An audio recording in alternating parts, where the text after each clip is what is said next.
এই টাকা আপনি কোথা থেকে আনছেন? ব্যাংকে থেকে, জনতা ব্যাংকে থেকে। জনতা ব্যাংকে আপনার অ্যাকাউন্ট আছে? আর কত টাকা? এই টাকা তুলছেন কি কাজে? এই টাকা তুলতে যেখানে ওই আমার ছেলে ঘুমাইতে পারে না, ওই বাইরে ছোট একটা গেট আছে না, গেটের সাথে ছোট একটা রুম আছে না, তা ওই গেট তো এনারা করে দিবে না, গেট তো আপনি করে নেবেন নিজে আনতে নিজে। পারবো না, আমার তো সামর্থ্য নেই।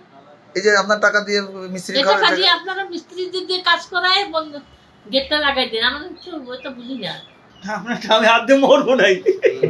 আমার কাছে চাই লাগে না। আপনি কি এই গেট লাগানোর জন্য টাকা তুলে নিয়ে আসছেন? গেট লাগাইতে কি এত টাকা লাগবো? তা তো লাগবে না, তো আপনি এত টাকা দিচ্ছেন কেন? এত টাকা দিচ্ছি আপনাদের এখানে থাকি, এই জন্য দিচ্ছি। কি এদেরকে খরচ ঘরের দিচ্ছেন? মূল্য দিচ্ছি, ঘরের মূল্য। কোন ঘরের মূল্য? ওই ছোট ছোট ঘরের মূল্য।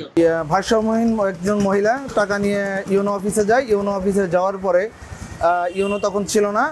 জাহাঙ্গীর সাহেবের রুমে যাওয়ার পরে জাহাঙ্গীর সাহেবকে টাকাটা দিয়ে আসে, যে 1 লক্ষ টাকার একটা বান্ডিল দিয়ে বলে আমার ছেলের ঘরে একটা গেট লাগাই দিবেন, আর হচ্ছে একটা ওই ফুটো বড় ফুটো আছে এটা বন্ধ করে দিবেন। আসলে ওই ঘরটা ঘর না, ওটা আছে গেটের একটা পাশের একটা জায়গা।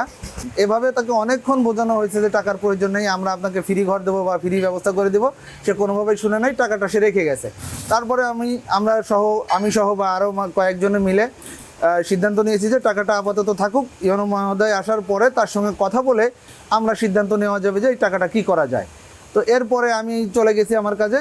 সন্ধ্যার সময় সে যখন জিজ্ঞেস করেছি টাকা কই, তো ওনা ওই জাহাঙ্গীর সাহেব আর বলে যে আমি সিএর নাম যেন কি, ওই জাহিদ সাহেবের কাছে দিয়ে দিয়েছি। জাহিদ সাহেবের কাছে যাওয়ার পর জাহিদ সাহেব বলতেছে যে ইউনো মহোদয় আমাকে এবং হচ্ছে একজন মেম্বারকে দিয়ে আমাদেরকে টাকা পাঠাই দিতে, ওনাকে দিয়ে আসতে বলছে। তা বললাম মেম্বারের নাম কি?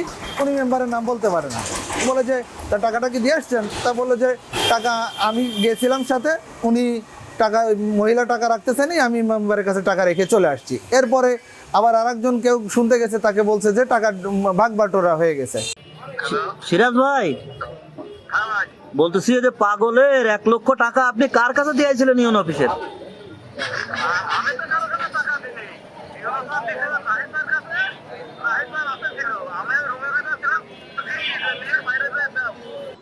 ওই সকালে অফিসে আইছেন, বসে কথা বলবা।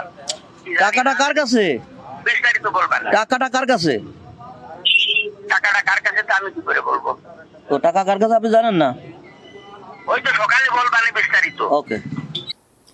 10 জুন তারিখে আমার রুমে হচ্ছে একজন প্রতিবন্ধী মহিলা আসেন, এবং উনি এসে আমাকে ওনার বিভিন্ন কথা বলতে থাকেন। এর মাঝে আমি শুনতে পাই যে আমার স্টাফদের কাছে উনি 1 লাখ টাকা নিয়ে এসেছেন। আমার স্টাফ ছিলেন ওই সময় জাহাঙ্গীর সাহেব এবং জাহিদ সাহেব। তো ওনারা আমার রুমে ওই টাকাটা নিয়ে আসার সাথে সাথে আমি এখানে একজন জনপ্রতিনিধি ছিলেন সিরাজ সাহেব, ওনাকে এবং আমার জাহিদ সাহেবকে বলি যে আপনারা দ্রুত এই টাকাটা ওনাকে দিয়ে আসেন। পরবর্তীতে আমি যেটা শুনতে পাই এই টাকাটা নাকি ওনার কাছে যায়নি। তো এটার সাথে যদি কেউই সংশ্লিষ্ট থেকে থাকে, আমার অফিসের কেউ, তার বিরুদ্ধে অবশ্যই কঠোর ব্যবস্থা নেওয়া হবে এবং বিভাগীয় মামলা চালু সহ তার সর্বোচ্চ শাস্তি নিশ্চিত করার ব্যবস্থা আমি করব।